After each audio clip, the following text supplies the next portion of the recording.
4 o'clock. I'd like to call the meeting to order. First item is our Pledge of Allegiance. I pledge allegiance to the flag of the United States of America and to the republic for which it stands, one nation under God, indivisible, with liberty and justice for all.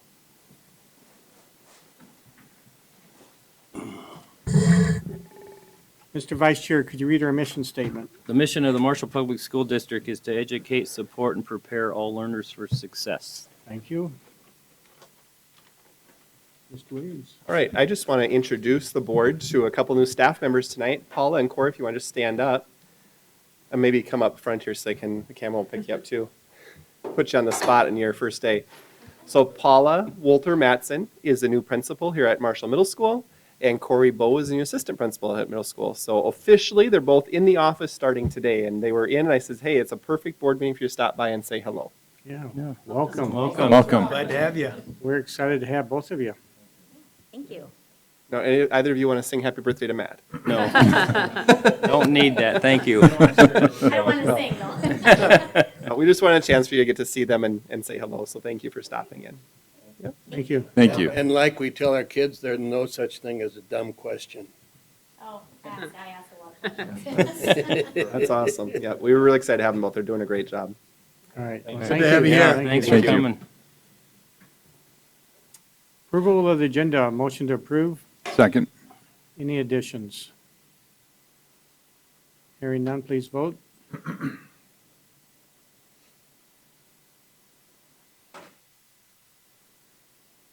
Is approved. Public forum. If there's anybody in the public that'd like to approach the board, now is your time. Board forum, board members. Anybody have anything they'd like to bring up? Been a quiet month. Moving on to our discussion items, return to learn. So I just wanted to share with the board, we've been giving a lot of thought to our COVID protocols this fall, not a question, so I wanted to have some conversation on that this evening at the board meeting. And attached in the agenda item, you'll see the protocols as we're proposing. Much like for the summer, we do have some guidance from MDH now and such too. We've been working with, talking with local, other school districts about what's going on there and what they're seeing, and then working with our school nurses and with our local public health in addition as to what protocols we'd like to see in place for this fall or what makes the most sense. I know this is a topic that there's a lot of opinions on and really trying to put together the science with it and the guidance and what makes sense for school districts. So first off, I want to just remind family, staff, we know COVID isn't over. COVID is still going on. Certainly we've heard about the variants and stuff taking place. We've developed the protocols that I'm proposing. I want to have conversation around with that guidance from Department of Health and local public health. Really, we're looking at trying to have as normal a school year as possible and still keeping our staff and students safe is the focus with the conversation around this and what we put together. We also want to recognize that this pandemic is ever changing. When this started back that March, we didn't think that this a year and a half later we'd still be having conversations around it. And last year was crazy, and now we thought maybe a couple months things are going away, and now we see some numbers changing and such again too, and guidance certainly changing again. So as we're having this conversation tonight, I just want to be upfront and open with the fact that we know this is going to change as the year goes on. We want to have some plans in place that will work as well as possible, and knowing that we'll have to make adjustments as we need to. The biggest piece, or one of the biggest pieces, as we've talked with public health, just reminding people too that if you're sick, you have symptoms, we need people to stay home. Don't come and don't spread it. It's a big part of that. If we have people coming to work or school sick this year, they will continue to send people home. So some of the protocols that we're talking about, that we're following those guidelines, looking at social distancing as much as possible. Last year we talked a lot about 6 foot. This year they're talking about 3 foot. So that's what we'd like to recommend in the classrooms, is 3 foot as much as possible. The seating charts are really important as well with that. So we have kids spread apart, but the seating chart plays a big role when we're doing close contact monitoring. If we have a positive case, to identify who was close to that person that would be identified as a close contact. Masks are the big question we're getting. I'm sure you guys are getting questions as well. The CDC, MDH is recommending masks, not required. That's what I'm proposing we do in the schools here as well. except for the buses, it is required on transportation. So within the buses, we'd have to continue to require. The screening prior to coming to school is an important piece. So if taking the temperature and checking for symptoms, staff and students before they come to school, that high temperature, all those common symptoms that we've heard throughout the year, making sure that we're still watching for those. Also, if someone has a positive test or a positive diagnosis, that we would say, please don't come to school with those things. School nurses will still play a big role with that this year, with making the contacts and helping with information around whatever's most current. One of the things that is different that started this summer from what we had seen previously is if someone's identified as a close contact, but they've been fully vaccinated, they would not need to quarantine unless they're showing symptoms. Where last year, anyone who was a close contact was having to quarantine. That has changed a bit. Isolation would still be required if they are symptomatic. However, anytime someone's got symptoms, we're going to ask them to isolate, and the nurses would still be making those calls. Within the classrooms, this is what's been in place for this summer, and it's worked well there too, but certainly going to look different. Summer school is a lot fewer days and shorter days versus we come back to everyone back in the building, so things would just apply differently. Thinking about if you've tested positive, you'd isolate at home for 10 days. That's similar to what's been in the past. We would encourage testing of everyone in the room that student was in with a positive test after 5 days of the last exposure. So up until that point, then we would encourage people to go get tested. We'd still contact trace. We would ask students in that classroom, if they've been identified as a close contact, we would ask them to wear a mask until either they have a negative test or the 10 days has passed. And then if they have symptoms, we would ask them to isolate. That's, like I say, that's been in the practice this summer, just we haven't seen the cases this summer that we could see as people come back. And then just also want to recognize that MDH is still recommending that anyone 12 years age or older get vaccinated for COVID-19. So again, that's not a requirement, but it's a recommendation. We want to pass that on through MDH as well. So questions you guys have or comments you have about these recommendations, we'd like to be able to roll something out to staff and explain to them what the plans are. Jeremy, just for clarification, it says stay at home for 14 days from last exposure if household member is tested positive for COVID, but then also says for close contacts, no quarantine is needed if vaccinated. So in that instance, if a student is fully vaccinated and a family member tests positive for COVID, they would or would not need to be at home? They would not need to be at home, is Okay. my understanding. All right. Are we still going to have the community dashboard thing to keep track of positives and? Yes, that will still be maintained. This summer, we haven't had the Right. staffing on hand to do that, but that would be current and updated this fall as well. Yep. And we're still watching the community numbers, even though they don't play the same role they played before. I think it's still important to watch what's going on within our community and within the school buildings is where that dashboard would be important. Parents always have the option to mask their children if they so choose. Absolutely. We encourage people, like the recommendation is to mask. We still encourage people to do so. We'll just not require it for those that choose to not. Right. I think I want to speak out in support of a requirement for masks right now. I think with the way that the numbers are increasing so dramatically and the recommendations of not only the CDC, but also the American Academy of Pediatrics and recent moves by other districts, including Rochester, which is the mecca of medical care in the state of Minnesota. They just recently have announced they're going to require masks, at least for the time being, until we see what happens with the numbers. With children being unvaccinated and this continuing to be risky and even riskier for children by all reports, I think it's a mistake at this point not to start with an expectation of masking in the hopes that if the numbers even out or hopefully go down, as we all certainly are hoping for and wishing for, that it's easier to back away from a mask policy than to create one after we've made an announcement that masks are not going to be required. And as it relates to the mandate versus recommendation, my understanding is it's a quirk that they probably would be mandated, but for the emergency powers expiring, if emergency powers were in place, it would be likely that they would be mandated. So I'm deeply concerned. We've lost a child to this horrific virus, and APA, American Academy of Pediatrics, recommending masking. I just believe that at this point, with these numbers, with the amount of illness we're seeing, particularly in unvaccinated and unvaccinated children, it's a mistake not to require masks, at least at the beginning of the year. realize I may be in a minority, but I just feel compelled to make it known that that would be my preference and my position. I certainly want to recognize too, I know we're going to have community members that feel both ways on this too, and it's trying to find that balance and knowing that we're going to have to continue to watch and make changes as year goes on, and that's why I wanted to have this conversation here and see where is the board at with things. I would probably lean towards where Bill is at on this thing, and just, I guess my thought would be, we're certainly recommending that students wear masks. Every little bit of data that I have heard from local health officials to state health officials to federal health officials have said that the vaccinations are very effective at preventing hospitalizations and death. I certainly know that doesn't cover all of our students because the recommendation is only for those 12 and up. But again, we are very clearly in this document and what we're putting together, strongly recommending and encouraging the use of masks and not requiring it, but certainly encouraging that parents make that decision.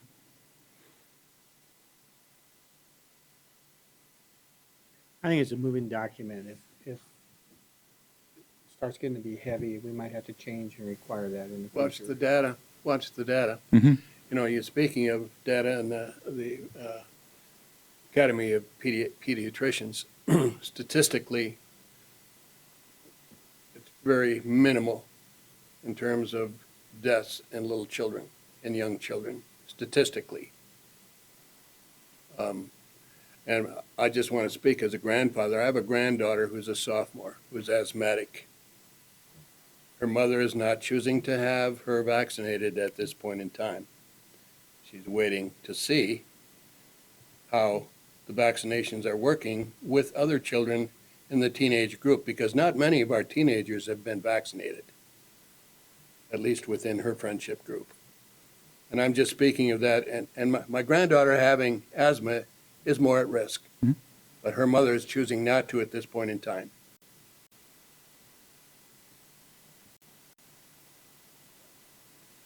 I think Jeff raises a good point too, talking about, as we talk about the changes that might be needed as we go. Last year, as we went throughout the year, we were talking about learning models and what changed with learning models.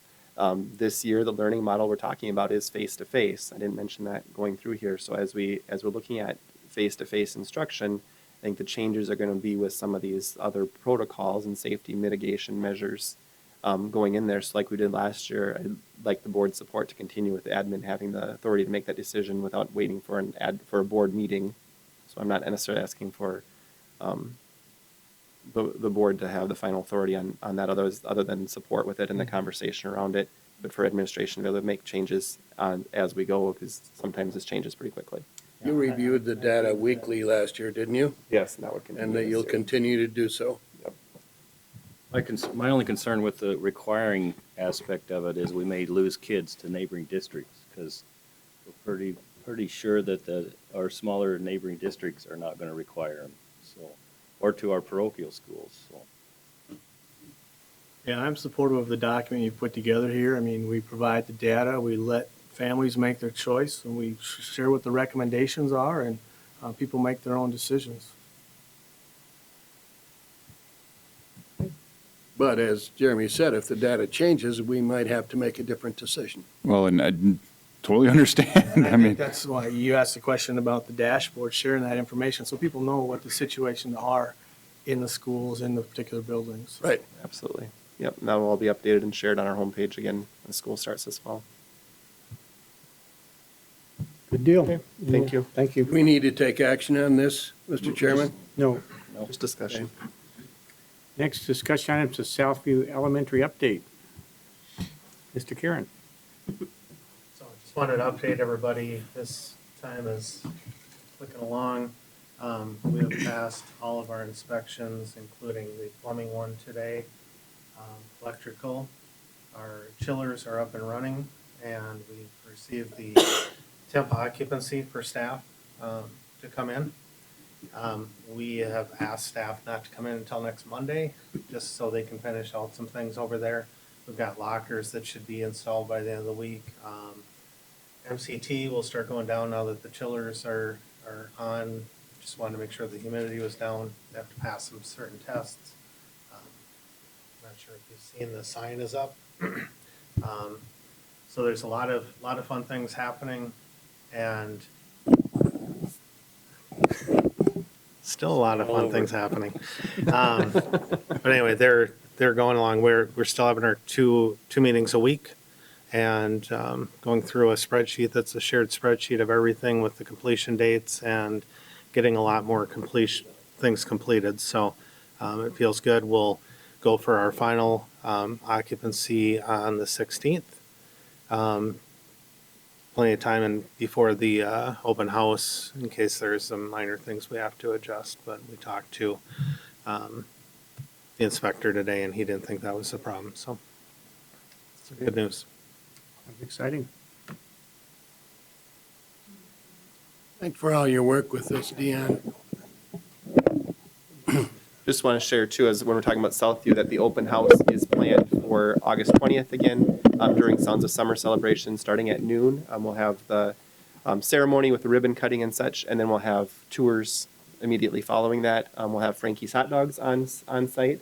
They were over the other day, and they have developed a new tiger dog that will debut at that that opening. Yeah, and we have a concession stand as well, some sweet concessions as well. So looking forward to kind of a fun time getting to show off that new school. So the tiger dogs are going to be a surprise? The Tiger's dog's gonna be a surprise. Yeah, we decided we're not sharing it until that day. So. Have you tried it yet? I have, yes. Yeah, Trish and I voted. So. Did you like it? It was good. All yes. right. It was unexpected. It wasn't something that you would expect to like on a hot dog. Okay. It's like a Chicago dog. And I just want to point out, we weren't able to do a first shovel in the ground sort of celebration because of COVID. So this is really an exciting time to be able to really open it up to the public and really have it be out in the public eye, because we lost so much of that opportunity when the building started and when the referendum passed. So I think it's a great way to thank the community and have them come see all the hard work that went into it from so many different places. Absolutely. Putting together the playground, so if you don't want to shovel, you could help put the playground I would together. love to do that. That sounds like it'd be fun. Although I am not handy at all, so I probably wouldn't be much help. A question on the, are they going to adjust the traffic lights for, have they did anything with that with, on Southview there, when all the buses are coming or going? Like the speed, you mean, or? No, the time limit on the lights. The one on Main Street in Southview. Because they've extended it now, so it's slower. I think it's, Yes, it is slower. It is definitely I think it's slower. almost 1:45 seconds, I think now, before it changes. I just was wondering if they're going to look at that before. Yeah, we'll work We with, got- yeah, we'll work something with the else. city on that to keep an Yeah. eye on it. We did that in the past with West Side Right. too. Okay, all right. Yep. Thank you. Whoops. This is our second review of policies 101 to 104. Anybody have any questions or comments? Did we? Okay. This is actually to do the disposal of the obsolete equipment that we weren't able to sell at West Side. The sale was a huge success. We had a lot of help. Got rid of a lot of things. There's really not a lot left over there, as you can see from the list. So we're just asking the board to approve disposal of those items. Well, that's our action item is authorization to dispose of obsolete equipment. Motion to approve. I'll second. Again, you can discuss it now. What I said earlier. Yes, there you go.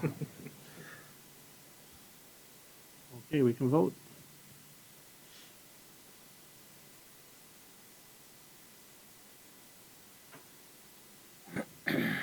It is approved.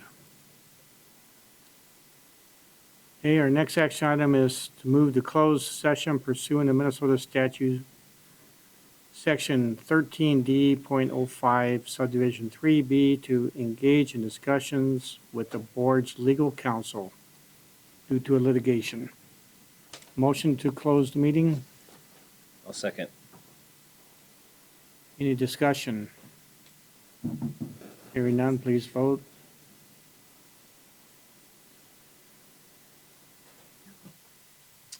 Motion passes. Motion to reopen the meeting, Second? please vote.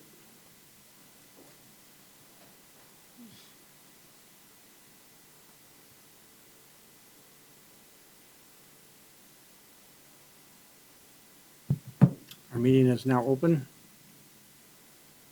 I'd like to introduce Mr. Helms, right? Trevor Helmers, as our legal representative of the school district. All right, thank you.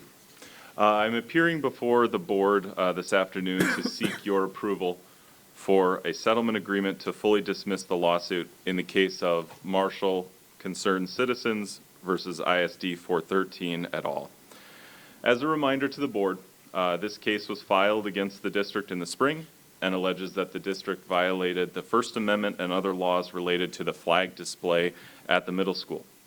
I'll not get into the specific allegations that were discussed, other than to state that the district strongly disagreed with the facts as they were presented and was fully ready to proceed with litigation.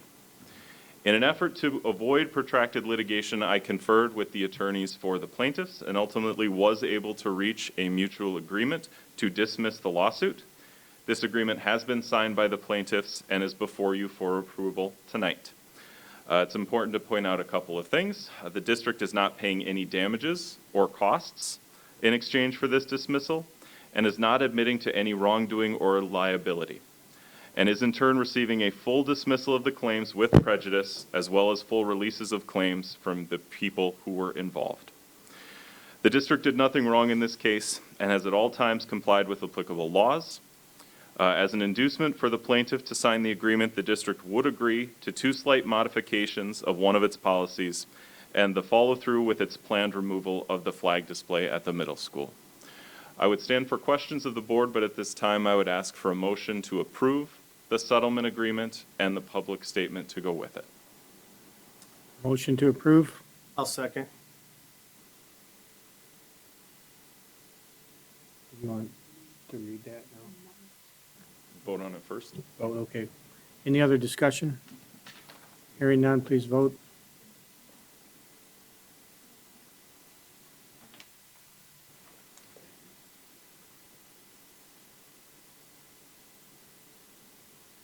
Motion's approved. We do have a statement to read. At the regular meeting held this afternoon, the School Board of Independent School District 413, Marshall Public Schools, approved the voluntary dismissal of the federal lawsuit in the case of Marshall Concerned Citizens et al. Versus Independent School District Number 413 et al. Through the approval of a settlement agreement and release of all claims. The district has been defending itself in federal court against the lawsuit, which had been brought by a group of community members. The district has thus far been unable to comment on this matter due to the pending litigation. However, as the case has now been voluntarily dismissed by the community members, the district would like to set the record straight regarding several of the allegations claimed in the lawsuit. The district did not harm any student rights, nor has it violated any laws or policies. To the contrary, the district strongly believes in and stands behind the First Amendment rights of all students, regardless of the political views a student seeks to express. The district is proud to foster an educational environment in which students are free to express their views, so long as such views do not disrupt the educational environment, constitute threats or harassment, or target others based on protected statuses such as race, religion, and sexual orientation, among others. This lawsuit revolved, at least in part, around a flag display in the Marshall Middle School cafeteria. This short-lived flag display was put up in the winter of 2019-20 school year, and the flags were meant to help represent our students at the middle school. Along with a number of other flags, this display included a rainbow pride flag to support our LGBTQ students, which led to significant feedback from the community, both in support of and in opposition to the flying of the particular flag. This flag display was not permanent, and the district intended to take down the display prior to the upcoming school year. With new students entering and existing different grades each year, it has become burdensome for the district to maintain the integrity of the flag project. The controversy over the display helped lead to the creation of a new student group at the middle school to provide support and safe space for our LGBTQ students, and the district has placed an emphasis on ensuring that our students feel safe and accepted, and that all students know bullying or harassment will not be tolerated. If there is any good that has come out of this controversy, it is that our LGBTQ+ students know that they are welcome, safe, and supported in our schools, and this will not change. As part of the dismissal of the lawsuit and settlement agreement, the district agreed to move forward with its plan to take down the flag display. Even though the flag display is being removed, the district would like to let the entire community know that it continues to support the needs and growth of all its students, including its LGBTQ students. As part of the settlement agreement, the district is also agreeing to make minor policy changes to Board Policy 505 that are largely consistent with the district's current practices in order to help clarify those practices for students, staff, and community members. It is important to note that as part of the voluntary dismissal of the lawsuit, the district is not admitting any wrongdoing, as the district has appropriately followed the law at all points in this matter. Furthermore, the district is not paying any money to the plaintiffs of the lawsuit.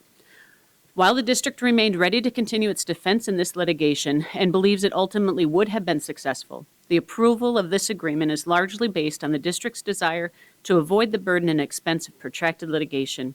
The district was also interested in fostering a spirit of cooperation and compromise with its community, along with students who believe they were treated unfairly. By resolving this matter from the outset on a mutually agreeable terms, rather than moving forward with costly and time-consuming litigation, district administrators and staff can continue to focus on the district's mission to educate, support, and prepare all learners for success. Thank you. Our meeting is now over. Thank you, board members.